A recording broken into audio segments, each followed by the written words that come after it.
추수감사 주일에 여러분의 감사가 하나님이 기억하시는 감사가 되기를 축복합니다. 오늘 읽은 본문 에레미야서는 별명이 붙어 있어요. 위로의 책이라 이런 별명이 붙어 있는데요, 특히 30장부터 33장까지는 선민 이스라엘의 회복하는 내용을 담고 있습니다. 자, 본문의 배경은 이스라엘 백성들에게는 절망적인 상황입니다. 바벨론 포로 생활하는 상황입니다. 포로는 뭐예요?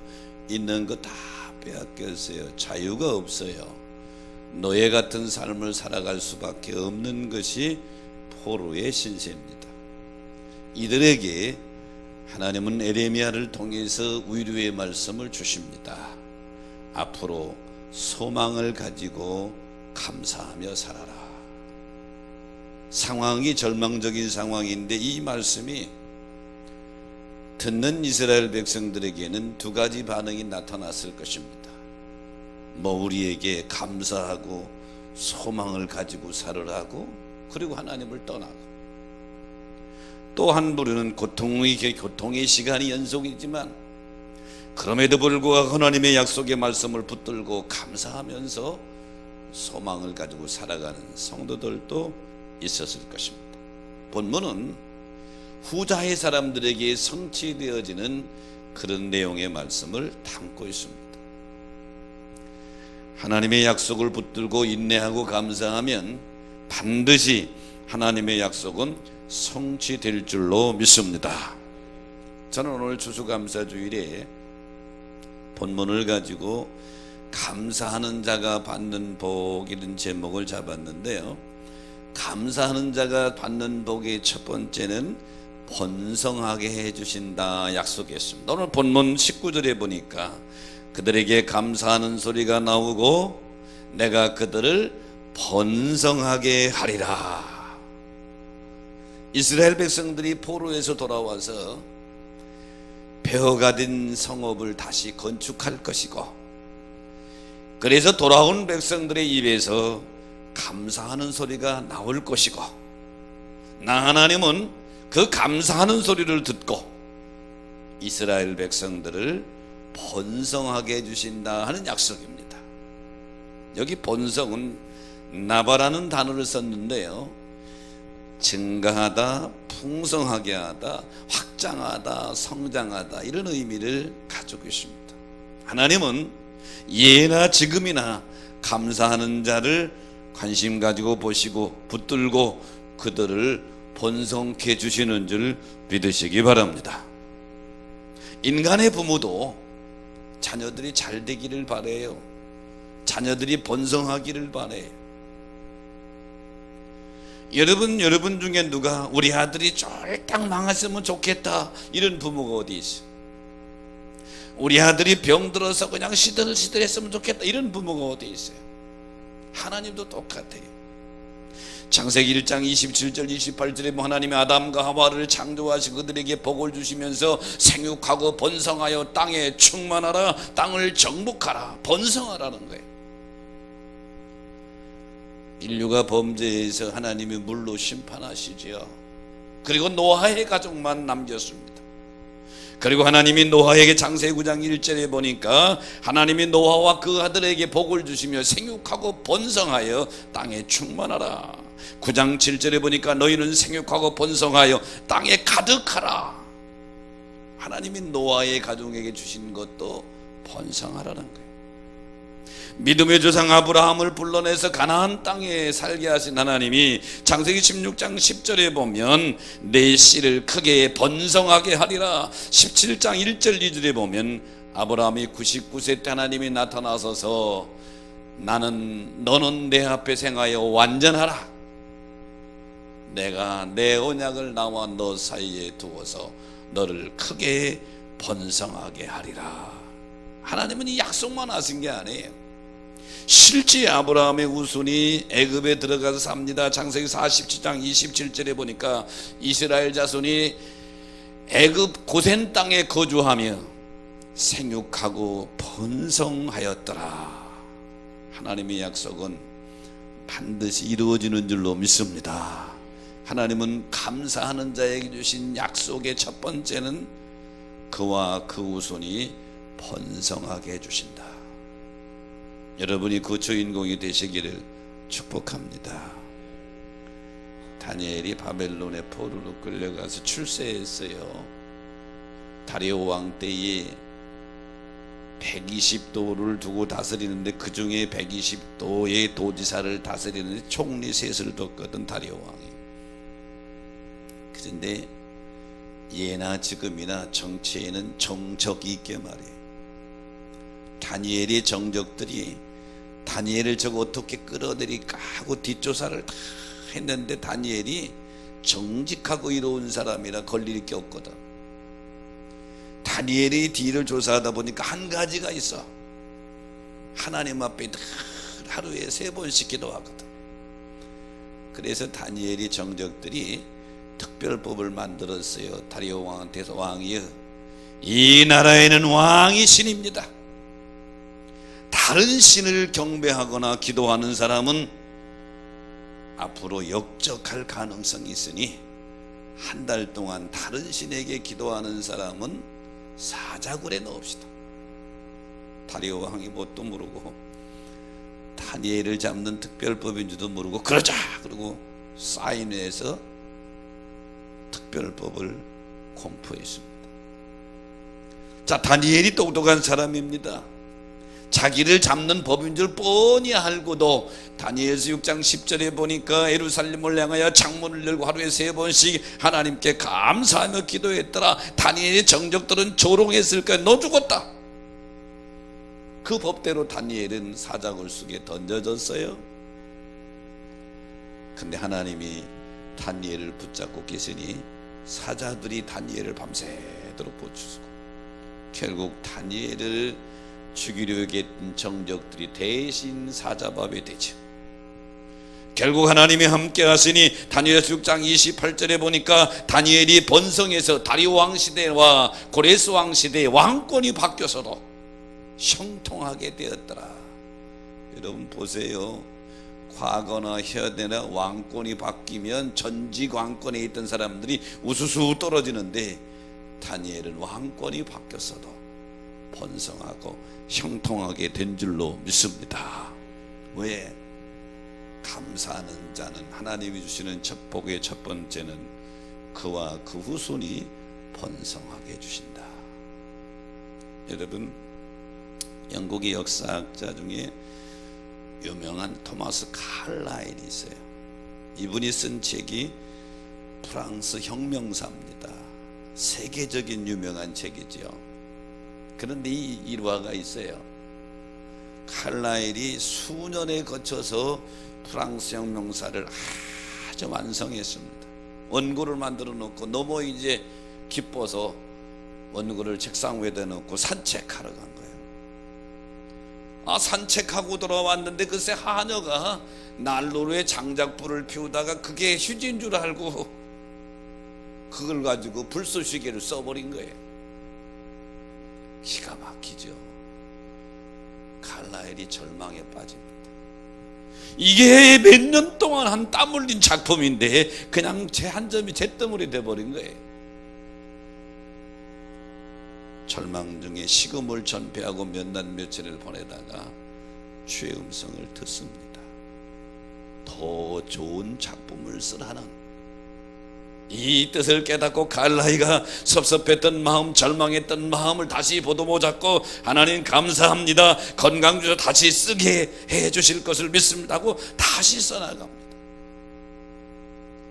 초고보다 더 아주 알차고 아주 훌륭한 작품, 프랑스 혁명사가 그렇게 탄생한 거예요. 찾아온 불행의 환경을 감사로 바꿨더니 위대한 작품이 만들어졌다. 그러므로 사랑하는 여러분, 고난 속에서도 감사하라. 하나님이 붙들고 인도해 주실 줄로 믿습니다.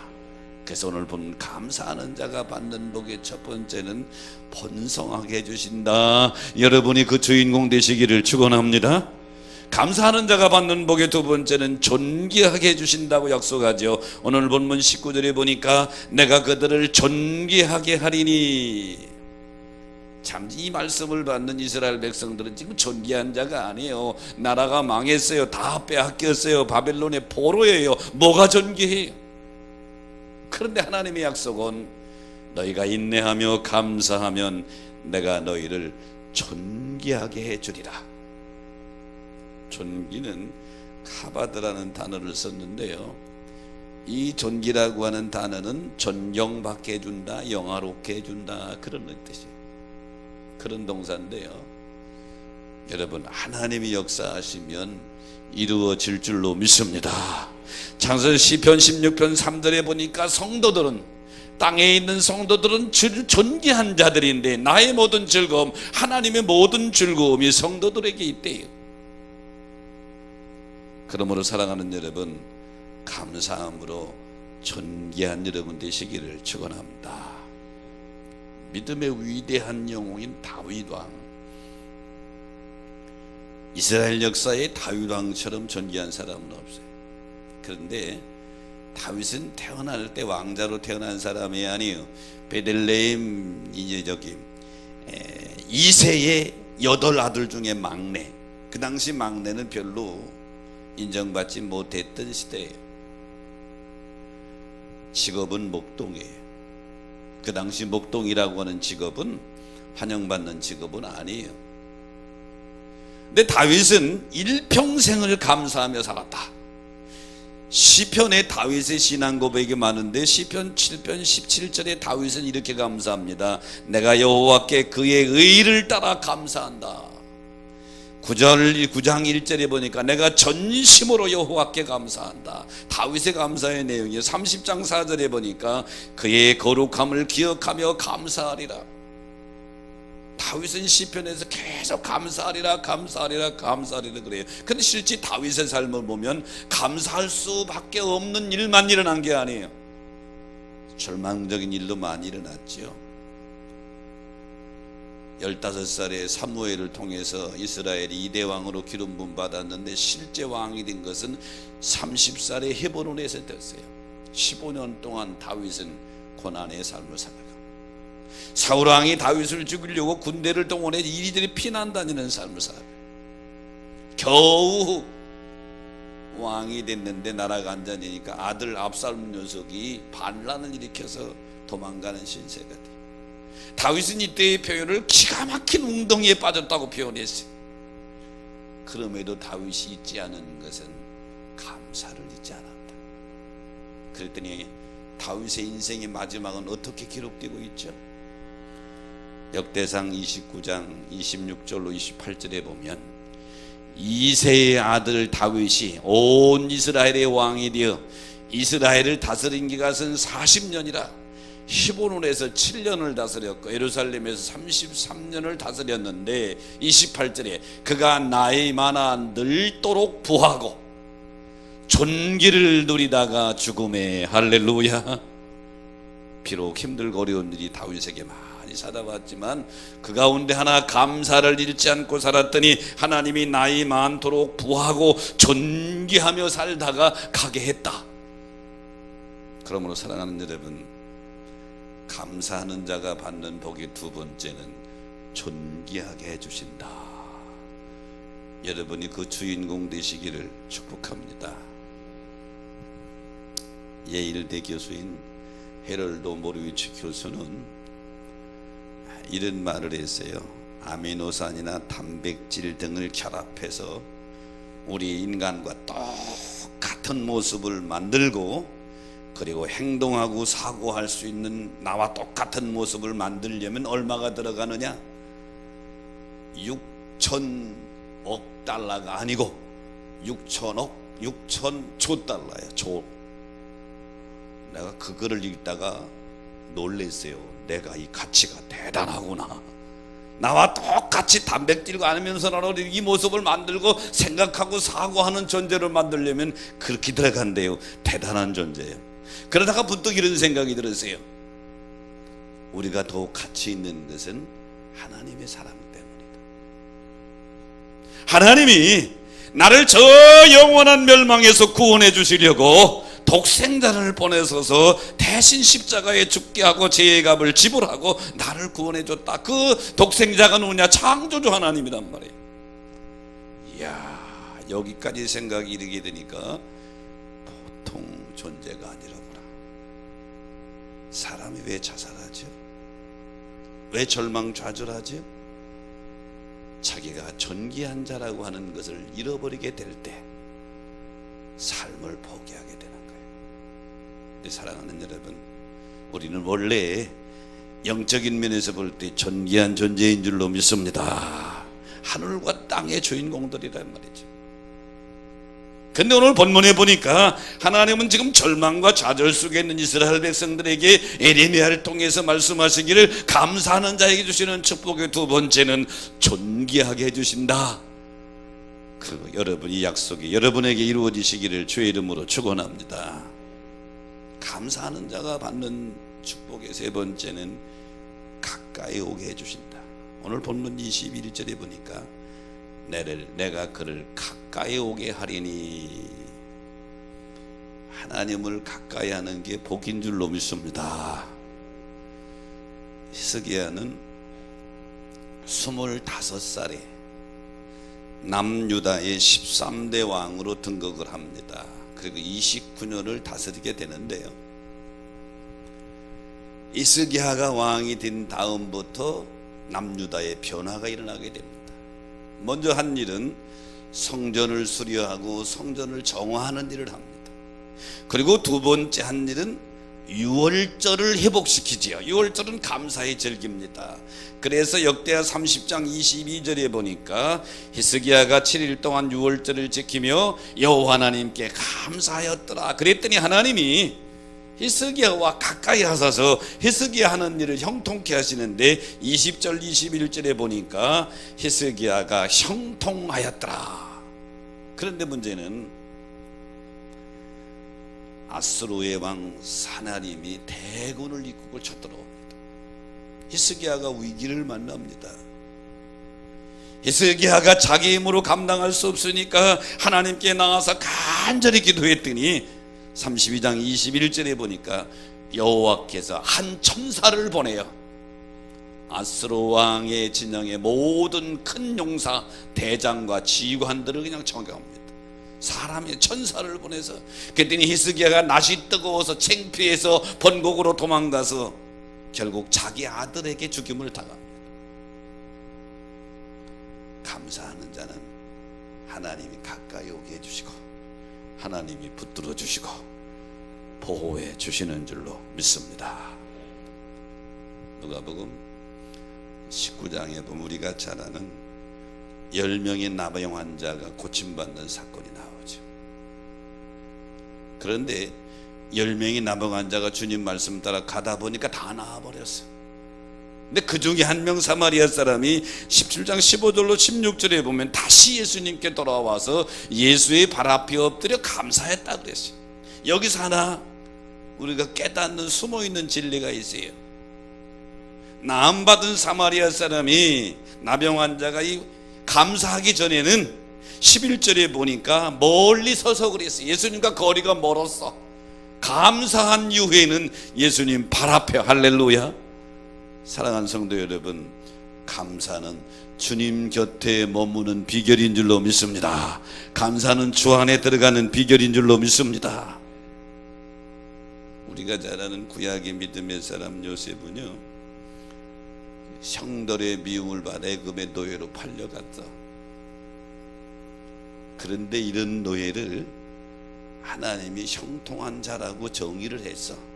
창세기 39장 2절에 보니까 요셉을 가리켜서 형통한 자라고 그러는데 비결이 있어. 왜? 하나님이 요셉과 가까이 있어 함께 하셔. 그랬더니 요셉이 형통한 자가 된 줄로 믿습니다. 그러면 사랑하는 여러분, 내가 하나님과 가까이 있으면, 내가 하나님 안에 있으면 지금 환경과 관계없이 길은 형통의 길로 열릴 줄로 믿습니다. 내가 하나님과 멀리 떨어져 있으면, 하나님 밖에 있으면, 여러분 지금이 아무리 잘된 환경 속에 있어도 그것이 기울어지는 것도 시간 문제라 이 말이죠. 이 비결을 아는 사람이 다윗입니다. 다윗이 하나 흠이 있다면 우리아의 아내를 뺏은 것이고 우리아를 죽인 것이죠. 우리아는 충신입니다. 아무도 모르게 그 일을 했어요. 하나님이 나단을 통해서 다윗을 책망합니다. 그랬더니 다윗이 하나님 앞에 철저히 회개하는 장면이 시편 51편에 나옵니다. 시편 51편 7절에 보니까 우슬초로 나를 정결하게 하소서, 나를 씻어주소서 하고 통곡하면서 10절 11절에 보니까 나를 주 앞에서 쫓아내지 마소서, 주의 성령을 내게서 거두지 마소서. 다윗은 이 비결을 아는 거예요. 하나님과 함께하는 것이 복인 줄 아는 거예요. 내가 범죄했습니다. 내 죄를 용서해 주려 나를 제발 쫓지 마시고 내게 주신 성령을 거두지 마옵소서. 그리고 다윗이 시편 60편 4절에 이렇게 고백하죠. 주께서 택하시고 가까이 오게 하사 주의 뜰에 살게 하신 사람은 복이 있나이다. 누가 복이 있느냐? 주님과 가까이 주님 뜰에 사는 사람이 복이 있다. 그래서 시편 73편 27절 이하에 보면 무릇 주를 멀리하는 자는 망하리니 반대로 하나님을 가까이 함이 내게 복이라. 오늘 추수감사절 예배에 참여한 여러분, 일생을 하나님을 가까이 하며 사시기를 축원합니다. 그런데 감사하는 자는 하나님이 가까이 오게 해주신대. 아멘이십니까? 이 말을 뒤집어 말하면 감사하지 않는 자, 원망하는 자, 불평하는 자 하나님이 멀리 보내신대. 멀리. 하나님과 가까워지길 원하시면 아멘 하십시다. 여러분, 우리가 사용하는 도구 중에 자석이 있죠. 자석 주변에 금속이 오면 쫙 달라붙지요. 그런데 모든 금속류가 자석에 붙는 것은 아니에요. 구리라든지 알루미늄, 아연은 자석에 안 붙어요. 자석이 끌어당길 수 있는 물질을 자성체라고 그럽니다.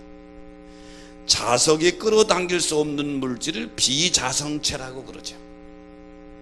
그러면 자성체의 공통점은 뭡니까? 그 안에 철이 들어있어야 돼. 철, 쇳덩어리. 철이 들어있으면 자석이 다 끌어당겨. 여기서 이런 생각을 해봤습니다. 하나님은 그 마음에 감사가 들어있는 사람은 다 끌어당겨. 할렐루야. 감사의 성분이 들어있는 사람은 다 끌어당기는 거예요. 그래서 하나님과 착 붙게 해. 하나님과 하나 되게 해. 하나님 안에 있게 한단 말이죠. 반대로 원망과 불평과 미움, 감사가 되지 않는, 감사에 반대되는 것을 품고 있는 사람은 자동적으로 하나님과 멀어지는 거예요. 자동적으로 하나님이 멀리하지. 하나님이 멀리하면 당연히 사탄이 이루어라 하고 사탄 안에 들어간단 말이에요. 마귀 안에 들어간단 말이죠. 추수감사절에 여러분의 감사를 점검해 보시고 일생을 감사를 품고 사십시다. 그러면 내가 원하든 원치 않든 자동적으로 하나님 안에 들어가게 될 줄로 믿습니다. 왜? 감사하는 자에게 주시는 세 번째 축복이 가까이 오게 해주신다. 성경에 보면 신앙의 위대한 인물들의 공통점은 감사하는 자들이라고 하는 거예요. 그럼 그들이 다 일이 잘 돼서 감사했나요? 아니에요. 힘들고 어려운 인생 고비들을 많이 만났는데 그들은 다 하나님 앞에 감사를 품었어요. 그래서 성경은 이렇게 말하는 거예요. 범사에 감사라. 이는 그리스도 예수 안에서 너희를 향하신 하나님의 뜻이니라. 하나님의 뜻이여. 그리스도 안에 있는 성도들에게 주신 하나님의 뜻은 범사는 모든 일이야. 모든 일에 감사하라. 그 범사 속에는 성공도 포함되지만 실패도 포함돼요. 건강도 포함되지만 병드는 것도 포함돼요. 그러므로 사랑하는 여러분, 성숙한 감사는 조건적인 감사가 아니에요. 하나님 이거 주셔서 감사하고, 하나님 이거 주셔서 감사하고, 하나님 내 아들 인류대학 가서 감사하고, 사업이 잘 돼서 감사, 이것은 성숙한 감사가 아니에요. 절대적인 감사, 성숙한 감사는 어떤 성의 상황 속에서도 감사를 품는 것입니다. 살아있음에 감사하고, 오늘 예배 자리에 나옴에 감사하고. 추수감사주일인데요, 금년 지난 11달을 되돌아보면 좋은 일만 있었나요? 성공할 때만 있었나요? 웃을 때만 있었나요? 아플 때도 있었죠. 넘어질 때도 있었죠. 그럼에도 불구하고 감사를 품어라. 하나님이 끌어당기십니다. 하나님 안에 거하게 될 줄로 믿습니다. 로마서 8장 28절에 하나님을 사랑하는 자 곧 그때도로 부르심을 입은 자들에게는 모든 것이 합력하여 선을 이루느니라. 이 모든 것은 성공과 실패가 다 포함된 거죠. 그러므로 금년 추수감사주일에 감사하는 자가 받는 복, 첫째는 하나님이 번성하게 해주신다. 하나님이 존귀하게 해주신다. 하나님이 끌어당겨서 가까이 해주신다. 이 주인공이 되셔서 여러분이 남은 생애가 감사를 품고 사는 삶이 되시기를 주의 이름으로 축복합니다.